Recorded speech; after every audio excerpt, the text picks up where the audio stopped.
viongozi. Uhuru mwenyewe ndo alituambia 10 yake, 10 ya Ruto. Ruto amefanya 5. Mimi nawahisi kama watu wa Mount Kenya, mulipe hiyo yake ingine 5. Hiyo deni itutoke. Okay? Hiyo deni tutoke kwa sababu watu wa Mount Kenya hawaishi kwa nchi peke yao.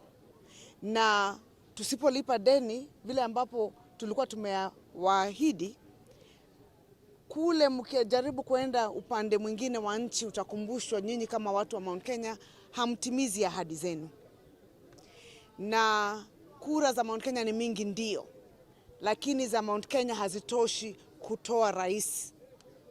Lazima kukuwe na kura kutoka eneo mbalimbali za nchi. Kwa hivyo tunawaomba, na nimesema nikiwa kila mahali. Jana nilikuwa upande wa Kiambu, nimesema mimi niko upande wa Tutam kwa sababu ya hayo. Hii upande ya kushinda tukifuata mtu ambaye ye mwenyewe hakubalishi kusimama, na sio mimi nimemkataza, ni katiba.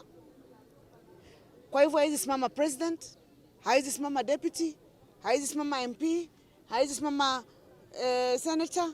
Na sisi sasa tumewacha hii ambayo nyumba tumejenga, sasa anatuambia tuende tukajenge ingine na hana ile namna ya kujenga. Mimi nawaahidi, nawaomba kama watu wa Kirinyaga na watu wa Mount Kenya, tufikirie sana hiyo mambo.